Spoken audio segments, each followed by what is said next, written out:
فمات. فقال صلى الله عليه وسلم: قتلوه قتلهم الله، هلا سألوا إذا لم يعلموا.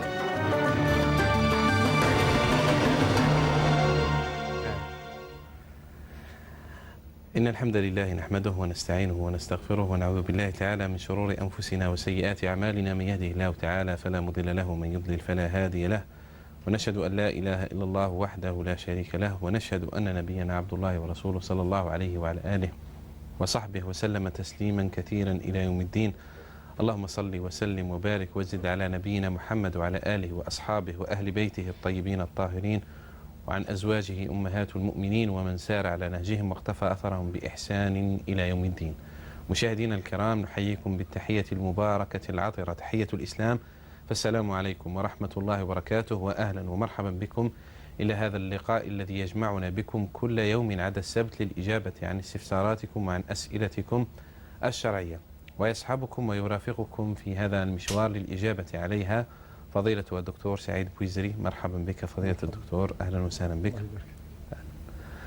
نحييكم مشاهدينا الكرام ونجدد لكم التحية، ونذكركم بأرقام التواصل معنا في هذا اللقاء هي 021 37 42 87، فلمن يريد الاتصال بنا وأن يطرح أسئلته وانشغالاته ما عليه إلا أن يتصل بنا عبر هذه الأرقام، أو أن يبرق إلينا عبر البريد العادي أو البريد الإلكتروني والذي سيظهر أدناه في الشاشة.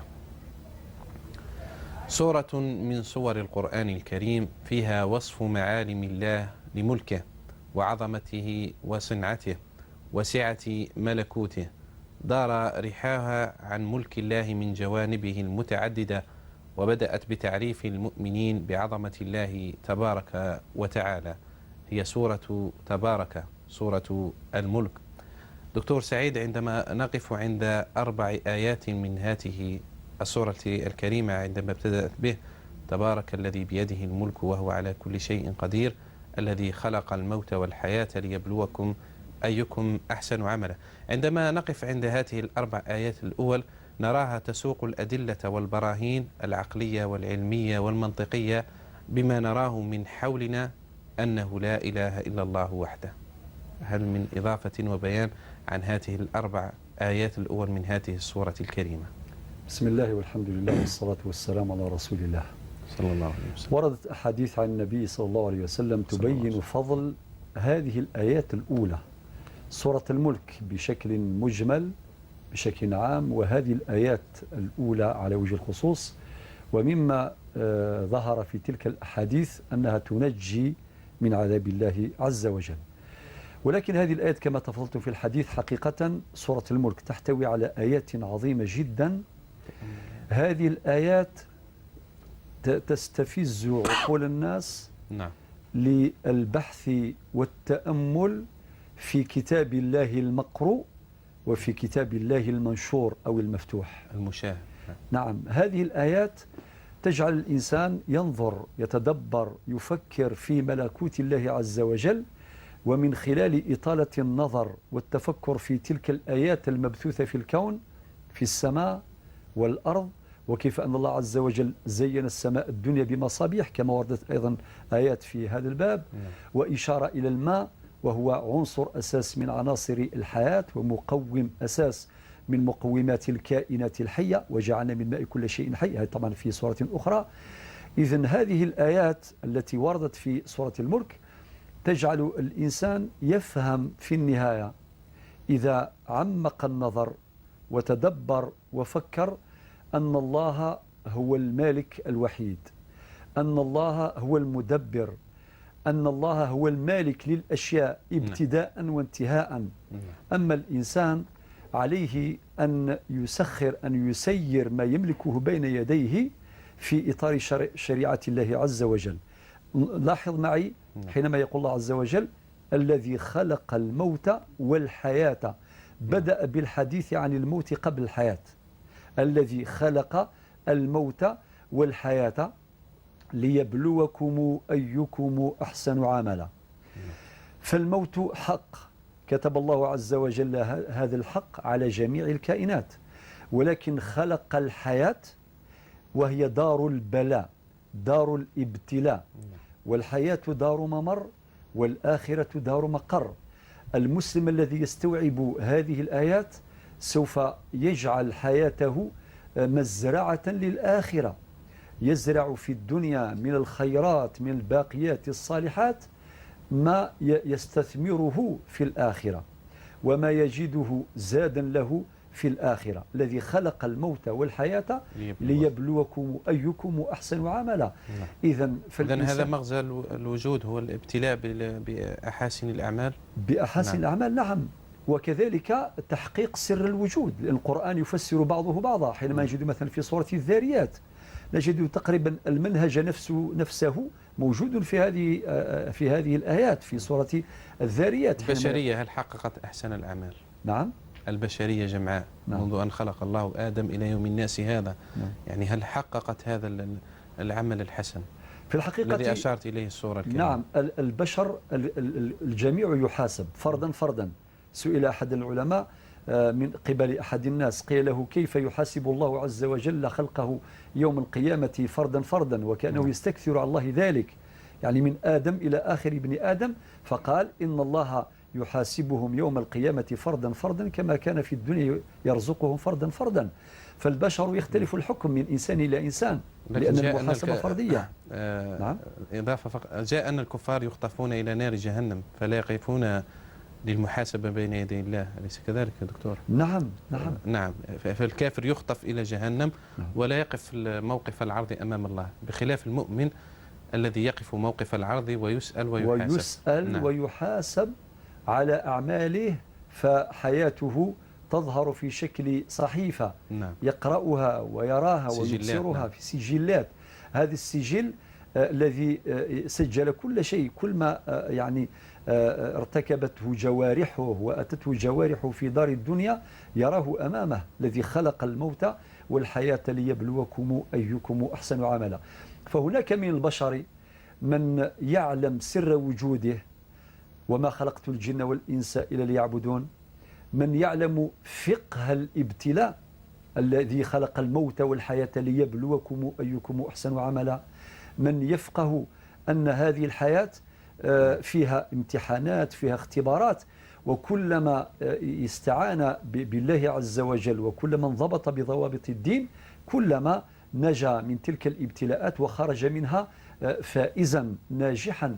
وكلما ابتعد عن هدي الله عز وجل الذي سطره في الوحي الطاهر كلما ضاع، كلما تاه، كلما كان من الغافلين. لذلك ما دام القرآن يشرح بعضه بعضا نجد مثلا في قوله تعالى حيث يقول: وقل اعملوا فسيرى الله عملكم ورسوله والمؤمنون وستردون إلى عالم الغيب والشهادة فينبئكم بما كنتم تعملون. إذن فيأتي النبأ اليقين يوم القيامة، وعند العرض على الله سبحانه وتعالى كما ورد في سورة الزمر مثلا: وسيق الذين اتقوا ربهم، قبل ذلك: وسيق الذين كفروا إلى جهنم زمرا يساقون إليها سوقا حتى إذا جاءوها وفتحت أبوابها وقال لهم خزنتها. هنا يبدأ اللوم والعتاب. ألم يأتكم رسل منكم يتلون عليكم آيات ربكم وينذرونكم لقاء يومكم هذا؟ قالوا بلى ولكن حقت كلمة العذاب على الكافرين. وفي موضع آخر: احشروا الذين كفروا وأزواجهم وما كانوا يعبدون من دون الله. كما كانوا يتعاون في دار الدنيا على الفساد وعلى الضلال وعلى الكفر، فكل كافر يساعد غيره من الكفار من أجل الاستمرار في هذا الضلال وفي هذا التيه وفي هذا الغي. كذلك يعاقبون يوم القيامة بأن يحشروا أفواجا وزمرا إلى جهنم. وبعدين ثم يأتي إلى الطائفة الناجية إن شاء الله للمتقين. حتى الأتباع يعني دكتور سعيد. الله لم يرفع عنهم المنام، قالوا: ربنا إنا أطعنا سادتنا وكبراءنا فأضلون السبيل فآتهم ضعفين من العذاب. يعني حتى الله تعالى لم يرفع عنهم لأنهم كانوا أتباعا لهؤلاء رؤوس الكفر، بل زادهم من العذاب، قال: لكل ضعف ولكن لا تعلمون. يعني كل إنسان يحاسبه الله يعني بقدر ما كان يعني في الدنيا. والمسؤولية لا تسقط عن الجميع، لا تسقط عن أي أحد. عن أي أحد، كلهم مسؤولون الله سبحانه وتعالى. ثم يأتي إلى الطائفة الناجية، طائفة المؤمنين: وسيق الذين اتقوا ربهم إلى الجنة زمرا. أيضا وكذلك أهل التقوى وأهل الإيمان كانوا يتعاونون في دار الدنيا على الطاعات وعلى الصالحات وعلى الأعمال الخيرة. وسيق الذين اتقوا ربهم إلى الجنة زمرا. انظر هذا التشريف بالنسبة للكفار، قال وسيق الذين كفروا إلى جهنم. نعم. ما قالش الآية كفروا بربهم، ولكن هنا إضافة تشريف، وسيق الذين اتقوا ربهم إلى الجنة زمرا حتى إذا جاءوها وفتحت أبوابها وقال لهم خزنتها. هذا مشهد رائع لطيف. سلام عليكم طبتم فادخلوها خالدين وقالوا الحمد لله الذي صدقنا وعده وأورثنا الأرض نتبوأ من الجنة حيث نشاء فنعم أجر العاملين إلى آخر الآيات. فسورة الملك أيضا من الملامح الرائعة في هذه السورة المباركة أنها تجعل الإنسان يفكر في خلق السماوات والأرض.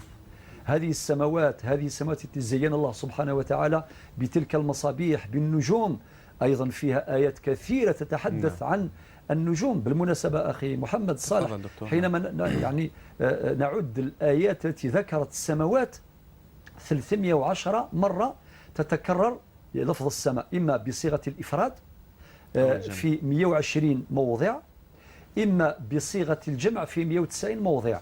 السماوات، السماء، السماوات. هذا إرشاد للناس ليتدبروا في خلق السماوات ليدركوا عظمة الخالق. فهذه الآيات المبثوثة في الكون الفسيح في السماوات من نجوم وقمر والشمس وغيرها من الآيات البينات تساعد الإنسان على إدراك عظمة الله سبحانه وتعالى. وحينما يقف أمام يدي الله وهو يقول الله أكبر يدرك معنى كلمة الله أكبر، تستقر في قلبه وينطق بها لسانه فيعلم بأن الله فعلا أكبر من كل شيء. حتى حينما يصلي يدرك تماما أن جميع المشاغل الدنيا لا يجوز أن تمنعه عن الصلاة، فالله أكبر من مشاغل الدنيا وأكبر من كل الواجبات، فالله أكبر. إذن هذه الصورة العجيبة تساعد الإنسان على إدراك قيمة يعني قدرة الله سبحانه وتعالى وتدفعه إلى النظر في ملكوت الله سبحانه وتعالى ليعرف الله. وإذا عرف الآمر طبق الأمر كما يقول العلماء. فهذه قاعدة ذهبية. إذا لاحظنا إنسانا لا يطبق أوامر الله فلكونه لا يعرف الآمر فمعرفة الإنسان بالله الآمر هذا يدفعه إلى تطبيق الأوامر. نعم، شكرا دكتور سعيد. باب الفضائل الآن، ما من سورة في القرآن الكريم أو بعض سور القرآن الكريم إلا وأتت فيها فضائل بالحث عن قراءتها أو تدبرها أو حفظها. سورة الملك أيضا مما ورد فيها الفضل، فمثل حديث أبي هريرة رضي الله عنه قول النبي صلى الله عليه وسلم سورة في القرآن من 30 آية شفعت لصاحبها حتى أدخلته الجنة. وفي حديث أنس أيضا سورة في القرآن خاصمت عن صاحبها حتى غفر له، أو كما جاء عن النبي صلى الله عليه وسلم.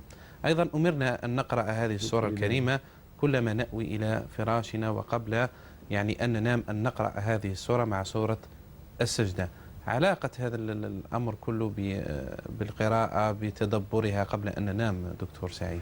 الحقيقة بينتم في هذه الأحاديث الصحاح تشفع أحيانا، تشفع وأحيانا تخاصم. نعم. إذن لا شك أن الإنسان يحتاج إلى من يدافع عنه، إلى من يخاصم عنه. إذا كان هذا الأمر في دار الدنيا كلما وقع عليه ظلم إلا وتمنى أن يكون بجانبه من يتولى الدفاع عنه، من ينصره، من يتولاه. فنبينا صلى الله عليه وسلم يبشرنا بهذه البشائر في بعض الصور، منها سورة الملك.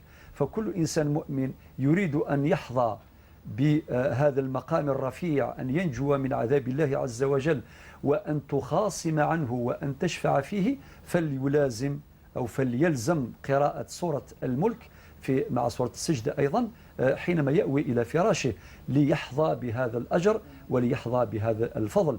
ثم هناك أمر آخر يعني لا شك أنه مستهدف في هذه الأحاديث النبوية الشريفة، ليظل المسلم مرتبطا باستمرار بكتاب الله عز وجل.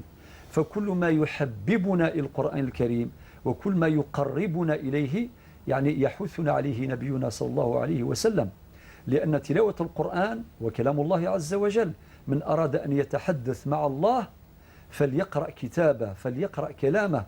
إذن فتأتي هذه الصور المشفوعة بهذه الفضائل لتحفز المسلم على ملازمة قراءة كتاب الله سبحانه وتعالى قراءة وتدبرا، لأن الفضل ولأن الأجر يعني يحظى به الإنسان إذا لازم القراءة ولازم التدبر والنظر في معانيها العظيمة. نعم، شكرا دكتور سعيد، بارك الله فيكم على ما أسلفتم وتقدمتم، وجعل الله ذلك في موازين حسناتكم. إذن مشاهدينا الكرام، نتلقى استفساراتكم وأسئلتكم الشرعية على أرقام التواصل 021 37 42 87.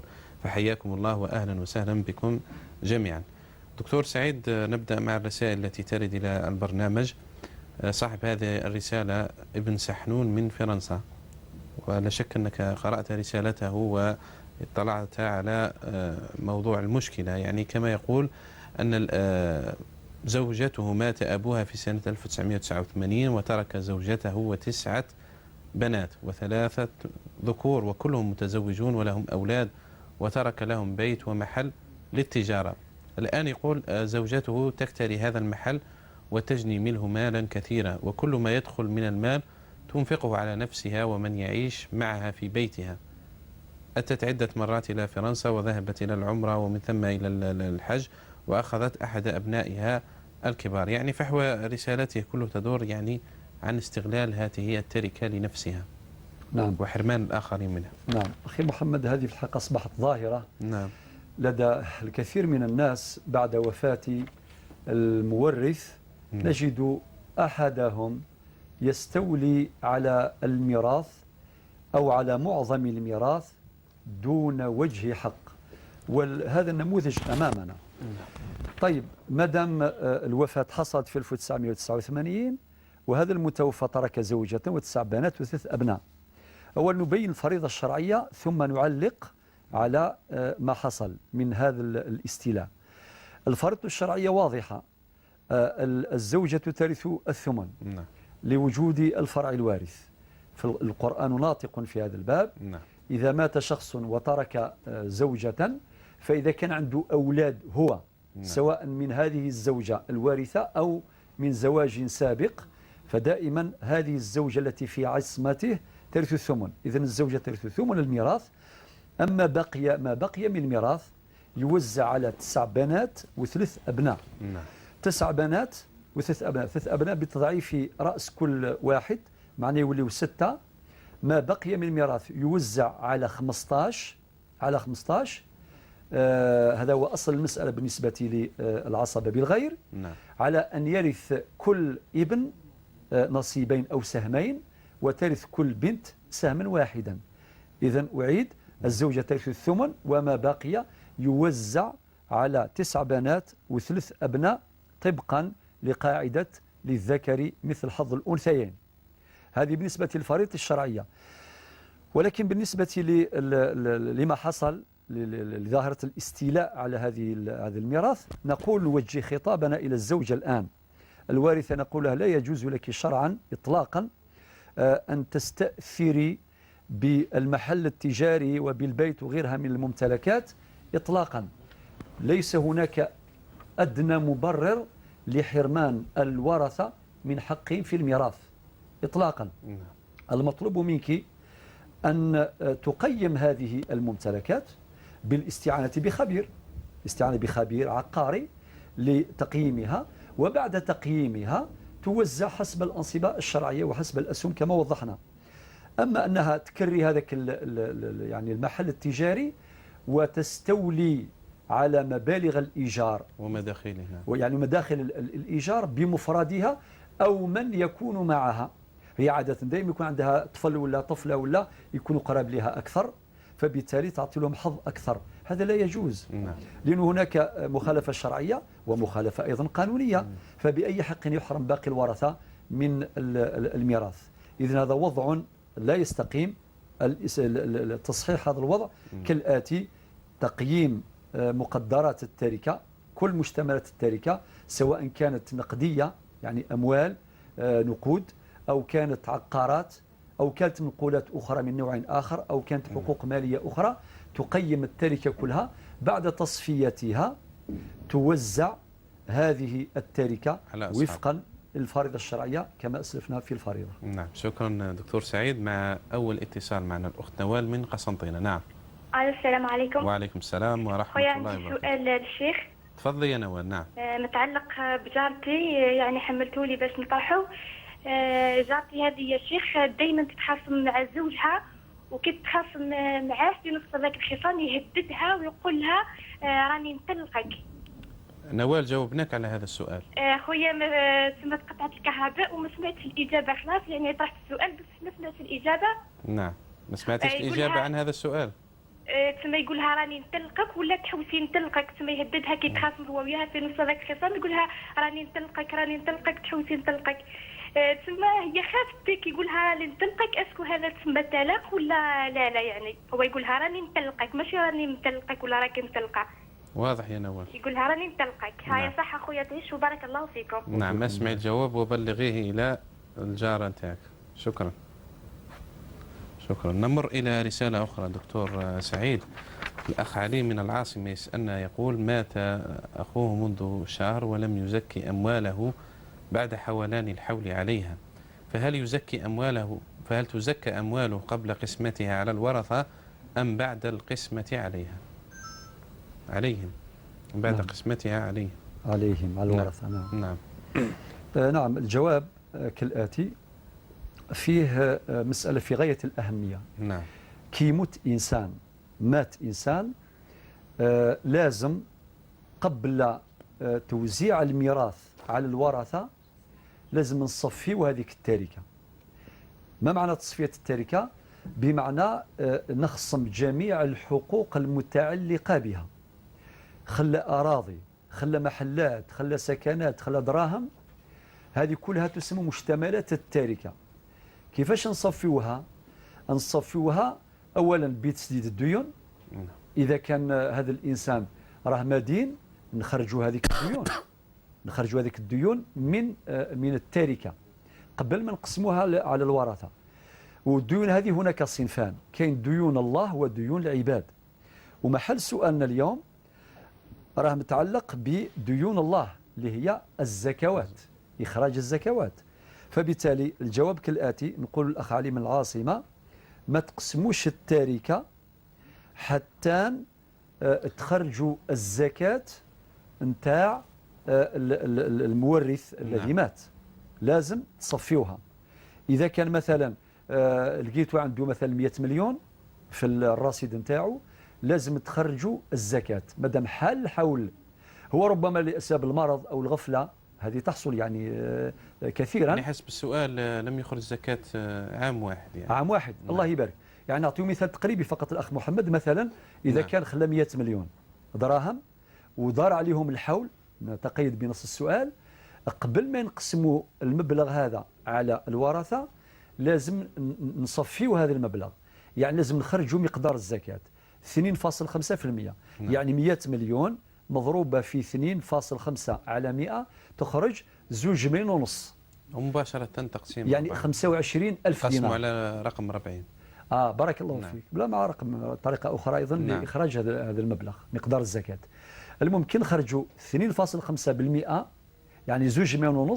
هذه تخرج يمدوها للمستحقين للزكاة من الفقراء والمساكين وإلى آخره، يعني اللي راهم واردين في سورة التوبة في الآية 60، المستفيدون من الزكاة. ما بقي من المال هذا يوزع على الورثة وفقا للفريضة الشرعية. بمعنى آخر لا يجوز القسمة إلا بعد تصفية هذه التركة. لو كان ما يصرش هذا الشيء بعد ما يقسموا التركة، يعني يقسموا 100 مليون وبعدين نقول لازم تخرجوا 2.5% من الزكاة، ممكن أحد الورثة يرفض. فبالتالي تظل يعني ذمة الميت المورث مشغولة بدين الزكاة والإثم واقع عليه ويعتبر دين من الديون. ألم يقل الله عز وجل في القرآن الكريم: من بعد وصية توصون بها أو دين؟ والدين هنا معنى المقصود به ديون الله مثل الزكوات والنذور، نعم. وكذلك ديون العباد. ولكن فقط الفرق فدين الآدمي بلا اشتباه مقدم على ديون الله. الله نعم. يبارك فيك، كما يقول صاحب الرحبية. الرحبية في متنه. نعم. ولكن ديون العباد هم الذين يطالبون بها. نعم. يعني ممكن إنسان اللي يسأله يعني الدائن هو الذي يأتي إلى الورثة يقول قبل ما تقسموا التركة لازم تعطيوا لي حقي. نعم. ولكن ديون الله عز وجل بعض الناس يغفلوا عليها. دكتور، في حالة نعم. ما إذا لم يعلم الورثة أن على الهالك هذا زكاة أموال، يعني لا يعرفون أن عليه دين في الزكاة، كيف يتصرفون؟ العبرة بالغالب بغلبة الظن.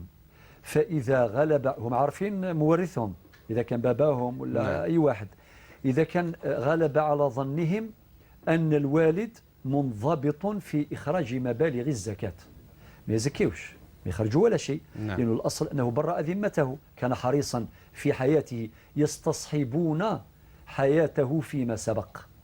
فإذا غلب على ظنهم أن مورثهم نعم. منضبط دائما في إخراج الزكوات فلا يقدمون شيئا.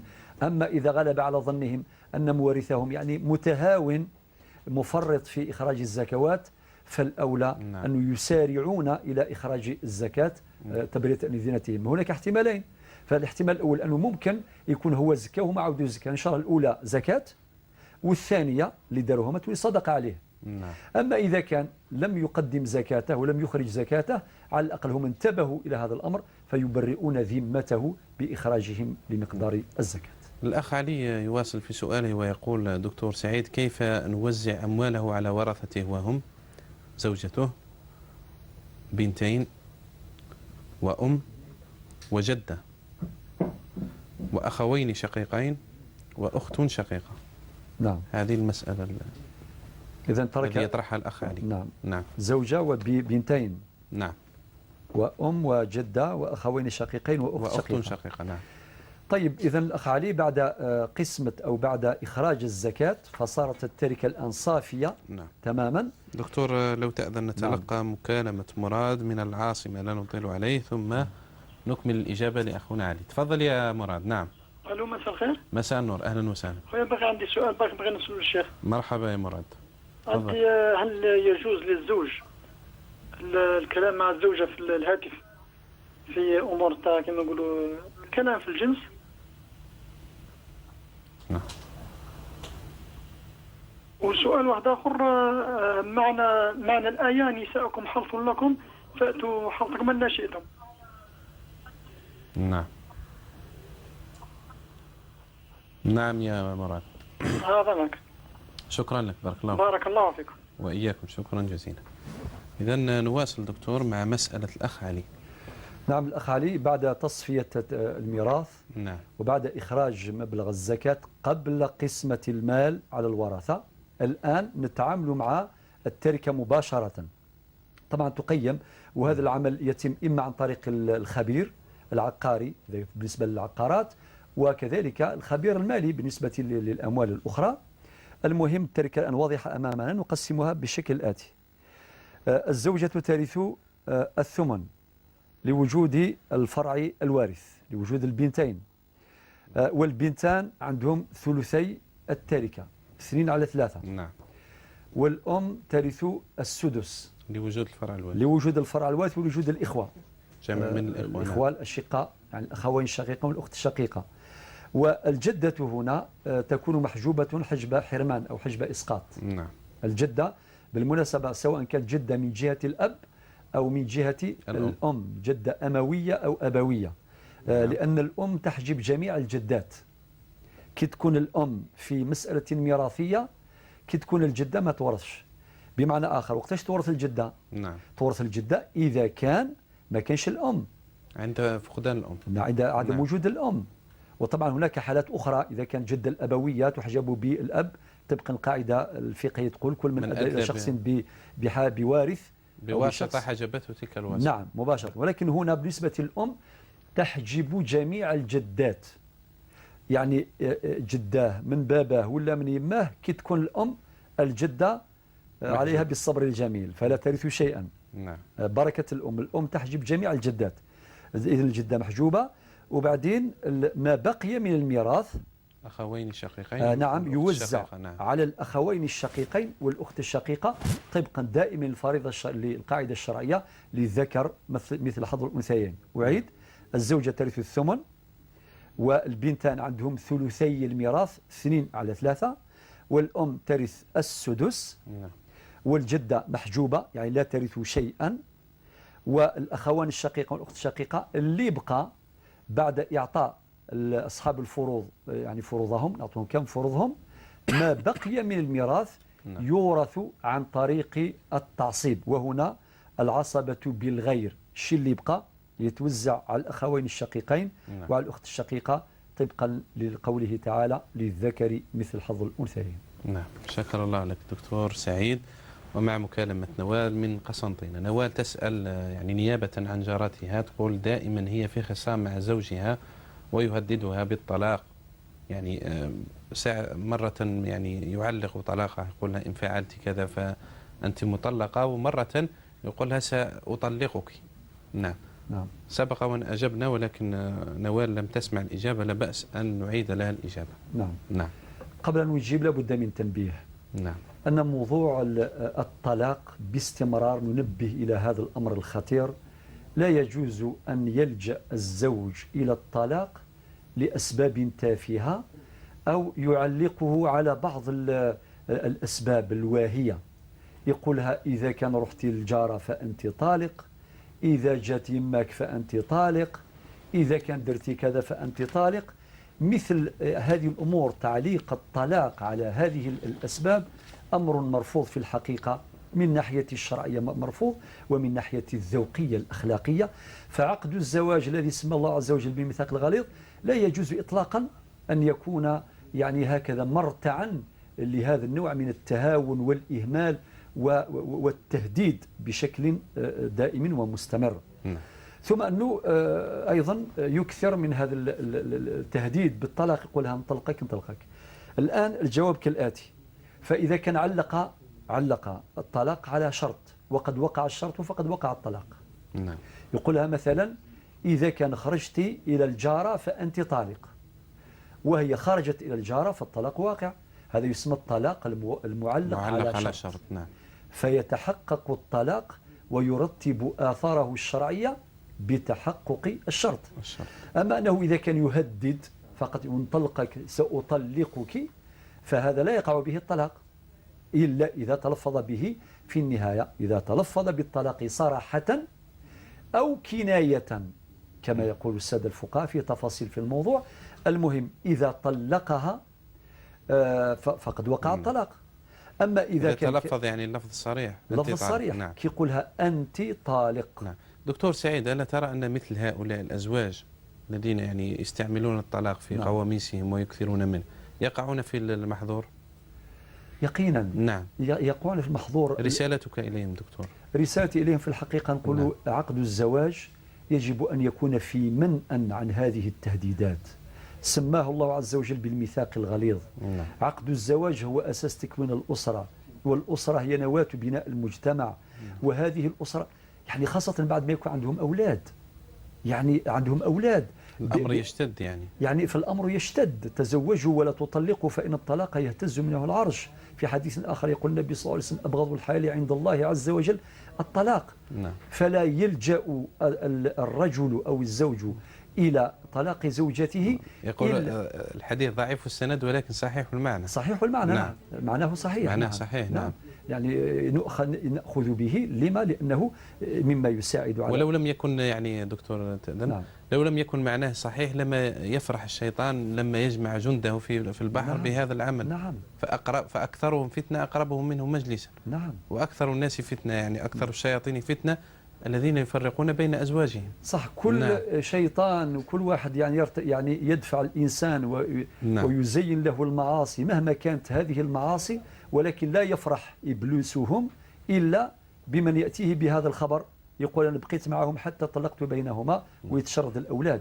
لا يفرح بالخمر، لا بقتل النفس، لا بشيء آخر بقدر ما يفرح بالطلاق. لذلك كل ما يحفظ الأسرة ويحفظ استقرارها ودوامها ندعو إليه، وكل ما يدمر الأسرة أو يهدد الأسرة ندفعه بأي شكل من الأشكال. في القرآن الكريم يبين أن هذه الأسرة لها وزنها ولها قيمتها، وهي مطلوب منها أن تحقق أهدافها. ونبينا عليه الصلاة والسلام حينما يؤكد في أحاديث كثيرة على خطورة هذا الطلاق، يعني بالنظر إلى نتائجه، بالنظر إلى عواقبه، فبالتالي لا يصح أن يلجأ إليه الإنسان إلا إذا لم تسعفه جميع الحلول الأخرى. فالطلاق في يد الزوج كالمقص في يد الطبيب. الطبيب الحاذق الذكي لا يلجأ مباشرة إلى قطع جسم الإنسان، إلى إجراء العملية الجراحية، إلا إذا لم تسعفه جميع الأدوية. كل الوسائل التي اعتمدها لم يعني تجدي نفعا، هنا يلجأ كآخر الحلول فالكي آخر العلاج إلى استخدام العملية الجراحية. فكذلك الزوج الذكي، الزوج المؤمن الصالح، لا يجوز أن يدمر أسرته هكذا باستمرار بدون أدنى سبب جدي ولأسباب تافهة بالطلاق فتدمر الأسرة. شكرا دكتورنا سعيد. نذهب إلى مكالمات المشاهدين الكرام ونتلقى مكالمة نورة من العاصمة. نعم نورة. ألو نعم. السلام عليكم. وعليكم السلام ورحمة الله وبركاته. أولا حبيت نشكر بزاف الشيخ سعيد بويزري. الله يبارك فيك أختي. وثانيا حبيت نسأل حكم زيارة الأولياء الصالحين. نعم. الأولياء الصالحين شغل هو يعرف هذه الأمور، سيتو في بلاد القبائل هكذاك، واحد يروح تما ويشعل الشمع وهذوك العفايس كاع. أولياء الصالحين الأموات. نعم. نعم. يعني موجود الأحياء. نعرف ثاني حكم صلاة المرأة بدون ارتداء الجوارب. نعم. ويعطيكم الصحة، بقى على خير. شكرا يا نورة، شكرا جزيلا. نعم. مراد من العاصمة دكتور سعيد. نعم. هل يجوز الكلام مع الزوجة في الحقيقة؟ يعني هناك أمور لازم الإنسان يكون عنده الذوق، الأدب. نعم. ليس كل ما يباح بين الزوجين يعني يفعل بدون ضوابط أخلاقية، يعني هذا أمر مرفوض. يقول مدام هي زوجته فيتحدث وإرسال الرسائل التي في الحقيقة يعني هذا الأمر يتم كثيرا. يعني هذا الأمر في الحقيقة ننبه إلى خطورته. ممكن هذه تأتي يعني في يد أحد الأولاد، ممكن تأتي يضيع هذا الهاتف النقال. وصلت أمور كثيرة، وبعضهم يأخذون الصور. بالمناسبة نستثمر وجود هذا السؤال يعني باش نجاوبوا على ظواهر أخرى خطيرة. يعني أحد المرات أحد الناس قال كان عندي صور كثيرة في البيت مع الزوجة ومع الأولاد إلى آخره، وحينما ضاع منه الهاتف النقال فصار يعني حزينا جدا.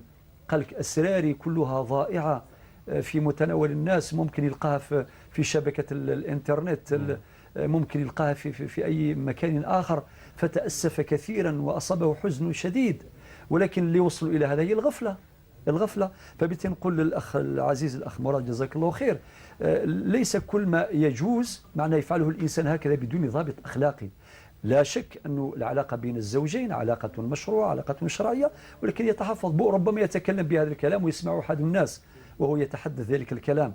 لا يجوز أن نخدش الذوق العام، الحياء العام. نعم. يعني هذه الحياء وصى عليها النبي صلى الله عليه وسلم. ألم يقول النبي عليه الصلاة والسلام الحياء لا يأتي إلا بخير؟ وقال في حديث آخر الحياء خير كله، الحياء خير كله. إذن هذه القيم وهذه الآداب وهذه الأخلاق. وقال أكمل المؤمنين إيمان أحاسنهم أخلاقا. هذا حديث النبي صلى الله عليه وسلم. وفي حديث أخرى يقوي بعضها بعضا: ما من شيء في الميزان أثقل يعني عند الله، يعني في الحسنات، من حسن الخلق. إن من أحبكم إلي وأقربكم مني مجلسا يوم القيامة أحاسنكم أخلاقا. نعم. الذوق الرفيع. يعني نجد الآيات الكثيرة والأحاديث الكثيرة، وفي سيرة المصطفى صلى الله عليه وسلم، وفي سيرة الصحب الكرام أيضا. هذه مصادرنا وهذه مراجعنا، من مقاصدها تمتين هذا الذوق تمتين هذه القيم وتقوية هذه القيم الاجتماعية بين الناس داخل الأسرة، بين الزوجين، بين الجيران إلى آخره. هذه أمور مهمة جدا يجب أن نحافظ عليها. فبالتالي إذن نقول أين هذه الضمانة، خاصة الإنسان اللي يوالف يتحدث مثل هذه الأمور مع زوجته عبر الهاتف. ممكن في الأيام احنا نقولوا بواحد المثل بالقبائلية ونسينا نتزقيت خلال نتيق خلان، يعني يعتقد نفسه أنه راه وحده، وبعدين يتحدث أي كلام ويسمع أناس ويخدش ذلك الحياة. هذا الذي ننصح به. والسؤال الثاني نعم، يسأل عن معنى قوله تعالى نساؤكم حرث لكم. وفي هذا دكتور يعني ابن الجوزي يشير في كتابه صيد الخاطر أن هذه الأشياء وضعت ليست لذاتها وإنما لغيرها، يعني فالعبرة من ذلك هو تنشئة النشأ وتربية الأولاد الصالحين حتى يتقوم بهم على الحياة. نعم. سؤال ثاني عن معنى قوله تعالى نساؤكم حرث لكم. نعم، طبعا هذه الآية أيضا واضحة في معناها، تبيح العلاقة الشرعية بين الزوجين، ولكن هناك طبعا آيات أخرى وأحاديث أخرى تحدد وتبين وتوضح يعني ما هو هذا الحرف يعني في موضعه الشرعي، ولا يجوز مخالفة الأحكام الشرعية الأخرى التي تمنع معاشرة الزوجة، معاشرة الأزواج، يعني في بعض المواضع التي فيها نهي صريح. يعني هناك أحاديث تشرح هذه الآية الكريمة. شكرا دكتور سعيد. نمر لمكالمة أخرى. نعم، هل فيه مكالمة؟ نعم مازال. فرحات، نعم، أخ فرحات من ولاية خنشلة. نعم. الو، تفضل يا فرحات. نعم. السلام عليكم. وعليكم السلام ورحمة الله وبركاته. نشكركم ونشكر سي الشيخ اللي معك. الله يبارك فيك يا أخي. راه نسأل الشيخ إذا ما حكم الإنسان اللي يحجر عليه، ما حكم التركة نتاعو، ما نعم. والورثة التركة اللي إنسان يحجر على باباه. نعم. وهما في 3 خوا. هل التركة يعني الإنسان أنا عندي بابا أحجر عليه خويا، ممكن الشيخ يقراو على باله اليوم راه يتقاضى ب 15 مليون و200 الشهر. صورت كانت محطوطة مدة 9 سنين، هما محطوطين هذا المبلغ هذا، واحد 400 مليون.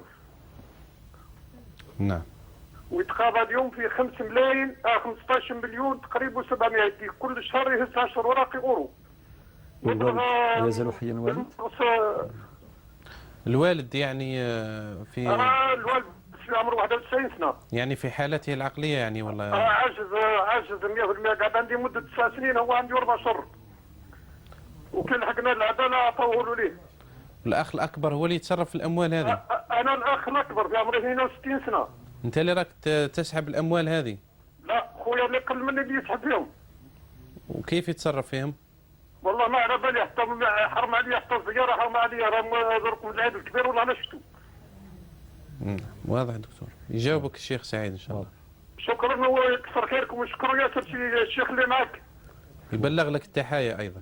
تحية ليه، وممكن إذا كان ممكن شاطي نتصل به على طريق الهاتف بيني وبينه برك، على طريق الخط الداخلي إذا كان ممكن. إذا الأخ فرحات تبقى على الهاتف، الإخوة سيبلغونك رقم الشيخ إن شاء الله. شكرا. ويعطونك رقم. شكرا. الله يبارك فيك. دعواتك يا أخي، دعواتك الخالصة والمخلصة والخاصة. دكتور سعيد، نورة تسألنا عن حكم زيارة الأولياء الصالحين وما يفعل عنده. نعم. خاصة بالذكر منطقة القبائل. نعم. هو أولا من هو الولي الصالح؟ هو الذي تولاه الله عز وجل بولايته، برعايته، بحمايته وعنايته. فالمعروف لا يمكن أن ينكر هذا الشيء إطلاقا، أن المجتمع أفرز بعض الرجال وبعض النساء أيضا يسمون بالأولياء الصالحين بسبب صلاح أعمالهم وطاعاتهم لله سبحانه وتعالى وأعمالهم الخيرة في المجتمع، فصاروا هؤلاء نجوما داخل المجتمع، عرفوا بصلاحهم، عرفوا بتقواهم. فهؤلاء حينما ماتوا لا تزال يعني ذكراهم ذكراهم لا تزال يعني لم ينسون إطلاقا. ولكن هذا شيء طيب. وهناك بعض هؤلاء الرجال لدالهم يعني كما يقولوا قبة وتزار إلى آخره.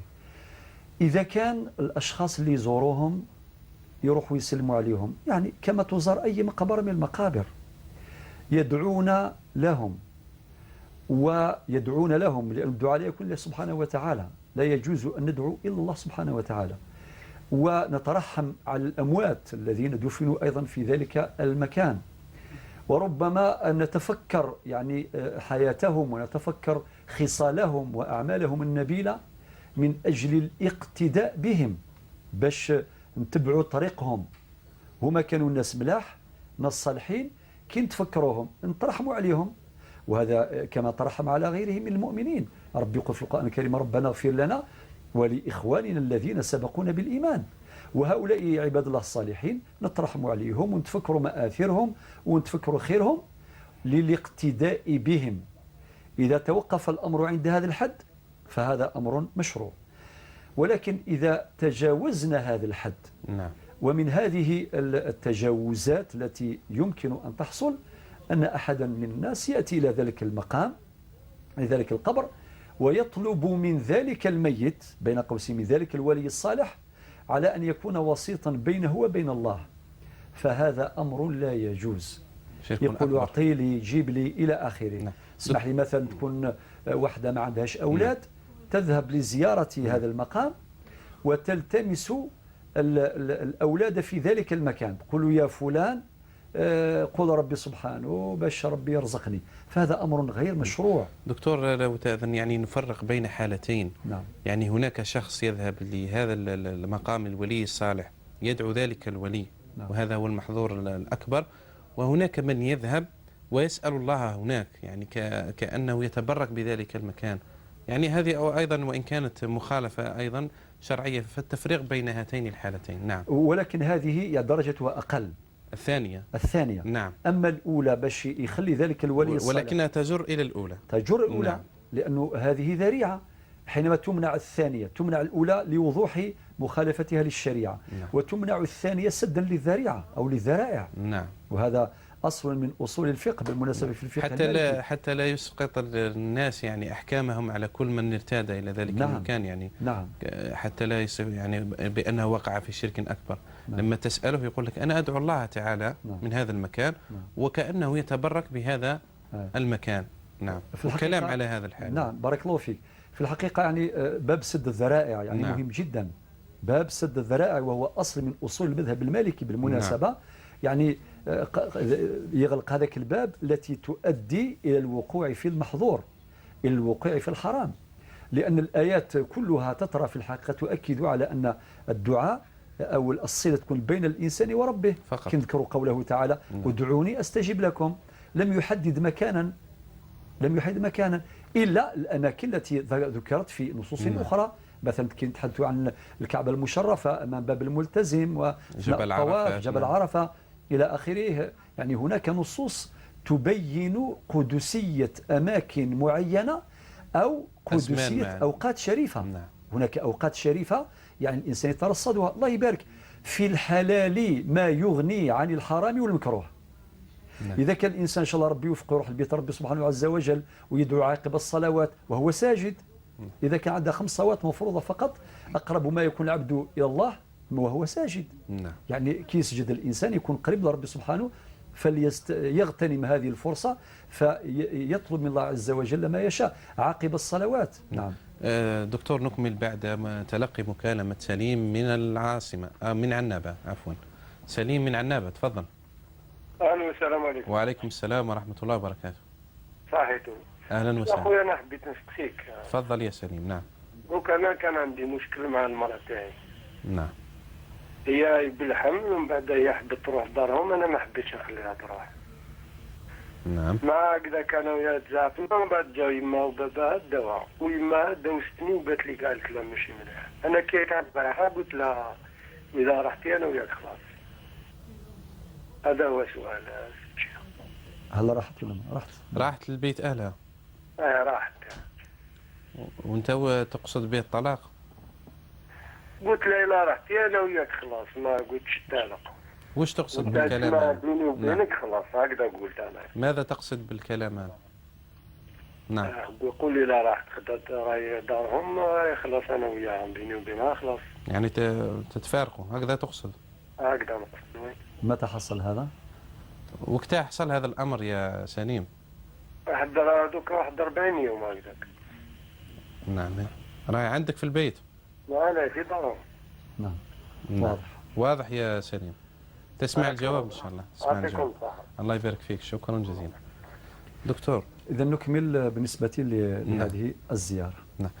نعم. لماذا تخصص أماكن لهؤلاء الأولياء الصالحين ولا يدفنون مع الأموات المسلمين؟ نعم. نعم. فتخصص لهم قبب خاصة يعني. والله هذه المسألة تحتاج إلى يعني تفاصيل كثيرة. نعم. ولكن هذا لا يشكل حرجا كبيرا. نعم. ولكن فعلا ربما وجود هذا الشخص في مقام معين مثلا ينصرف الناس إليه. نعم. إذا كان إنسان مثلا أسس زاوية. نعم. أسس زاوية عادة بعد وفاته يدفن فيها وبقربها. فبالتالي إذن وكأن المجتمع يريد أن يقدر أن يعطي قيمة خاصة لهذا الرجل الصالح الذي بنى زاوية مدرسة قرآنية فيكون قبره بجوار أو داخل تلك الزاوية. ثم يكون في الحقيقة ذريعة فيقصده الناس. ولكن مع الوقت بعد ذلك يأتي من يفقه شريعة الله ويأتي من لا يفقه. وهنا مع غياب الفقه أو ضعفه تظهر تلك البدع وتلك السلوكيات التي تخالف شريعة الله عز وجل. ممارسات غير شرعية. ممارسات غير شرعية يشعل الشموع. السؤال مطروح يعني ما الفائدة من إشعال الشموع؟ ما الفائدة؟ هناك بعض المسائل الحقيقة يعني بسيطة جدا. الإنسان حينما يضعها في ميزان الشرع وفي ميزان العقل يدرك بأنها لا تجدي نفعا. ولكن العامة تعظمها. العامة تعظمها. المشكل الآن في العامة. في العامة. لذلك هؤلاء العامة يحتاجون إلى بيان وإلى توضيح وإلى تبليغ وإلى دعوة وإلى إرشاد وتوجيه وتنبيه، ولكن بالطريقة المناسبة. لأن البدعة إذا كانت معمرة يعني عندها 90 سنة من العمر ولا 70 سنة لا يمكن أن نعالجها بكلمة واحدة أو بدرس أو بخطبة أو في سنة وسنتين. نعم. بعض الناس يعتقد بكلمة واحدة يقول هذا لا يجوز والسلام. ولكن يجب أن نأخذ بأيدي هؤلاء بشكل تدريجي. أيضا دكتور كما الممارسات الأخرى الغير مقبولة يعني في الناس لما بعض الناس يقول لك هذا شرك وهذه بدعة فيذهبون إلى تخريب هذه الأضرحة وإلى إزالتها وإلى يعني العبث فيها نعم. يعني هذا أمر هذا نقيض وهذا نقيض. نعم. فما هو الوسط؟ الوسط النبي صلى الله عليه وسلم قال لا ضر ولا ضرار. وقال في القاعدة الفقهية الضرر يزال ولكن لا يزال بمثله. دي قواعد ذهبية. نعم. ونأتي إلى ابن القيم رحمه الله في كتبه في أكثر من موضع يتحدث عن كيفية إزالة هذا المنكر. نعم. مما ذكره في هذا الباب قال لك لا يجوز إزالة المنكر بمنكر أكبر. لا يجوز. كي شغل واحد يمشي في طريق يلقى مثلا حجرة صغيرة في طريق فهي تؤذي المارة، ولكن ما هو يصنع؟ يزيح تلك الحجرة الصغيرة ويجيب حجرة كبيرة. فبالتالي بالنسبة إليه راه بعد منكر ولكن بمنكر أكبر. لذلك اللي يلجأ إلى هذه التصرفات يروح يخرب هذاك المقام وهذاك القبر ويفعل ما يفعل يعني في ذلك المقام، هذا أمر أيضا لا يصح إذ لا ضرر ولا ضرار. والوسطية تقتضي الآتي: التنبيه إلى قيمة هؤلاء الرجال الذين سبقونا الإيمان. هذا المطلوب. نعم.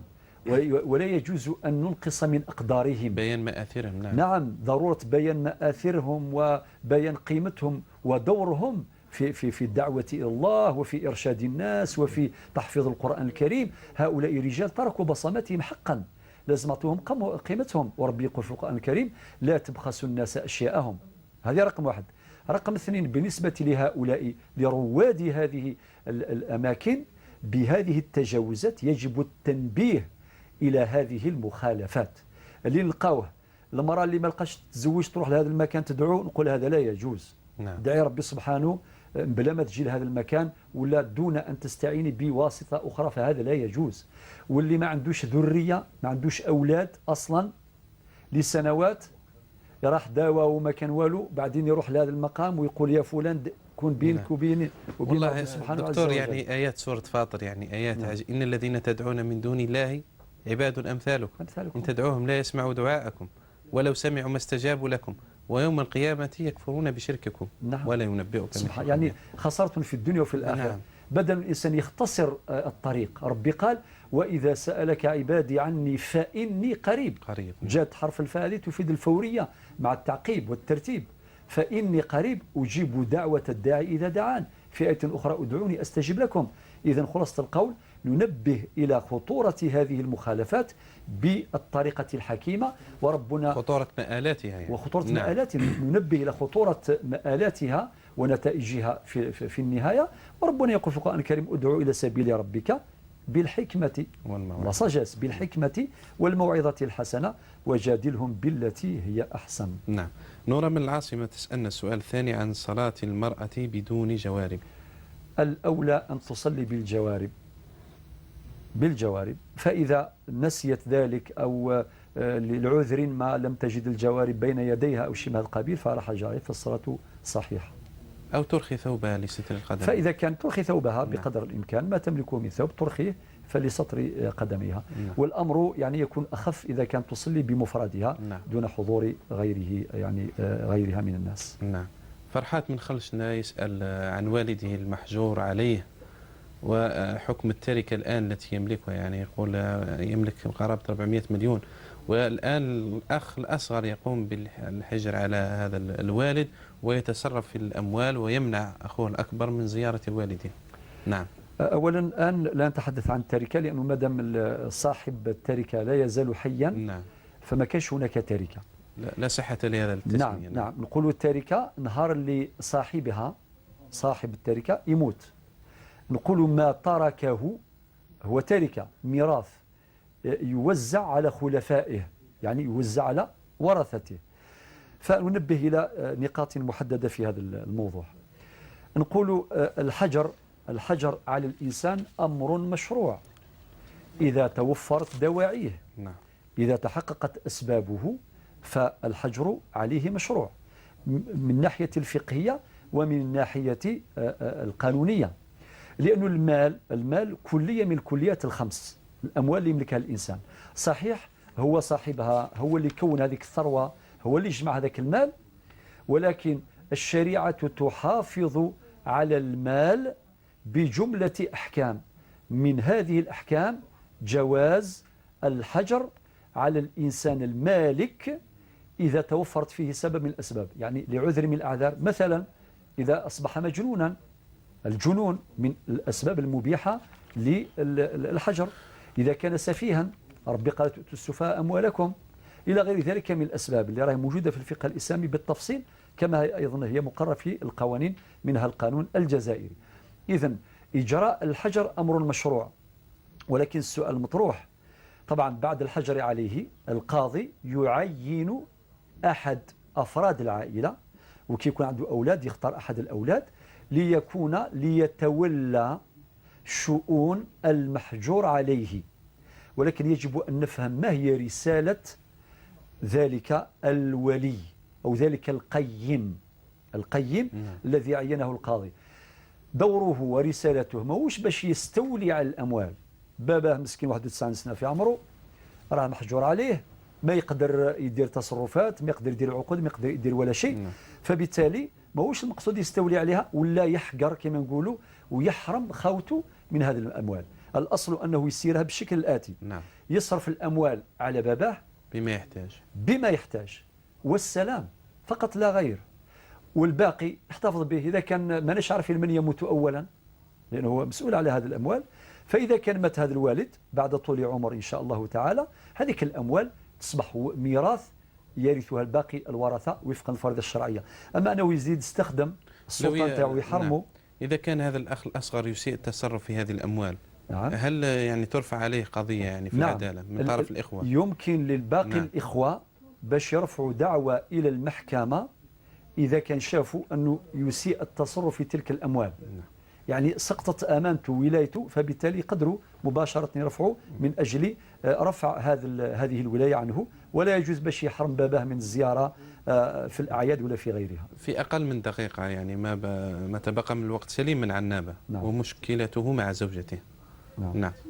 في الحقيقة مادام قالها إذا رحتي أنا خلاص 35 ثانية لا أظن نعم. كافية شافية. فالطلاق وقع الآن، طلاق رجعي. نعم. نقول الأخ سليم رجع زوجتك. نعم. بدون نعم. عقد ولا مهر جديدين. أخي سليم مزيد من البيان غدا إن شاء الله، والسلام عليكم ورحمة الله وبركاته.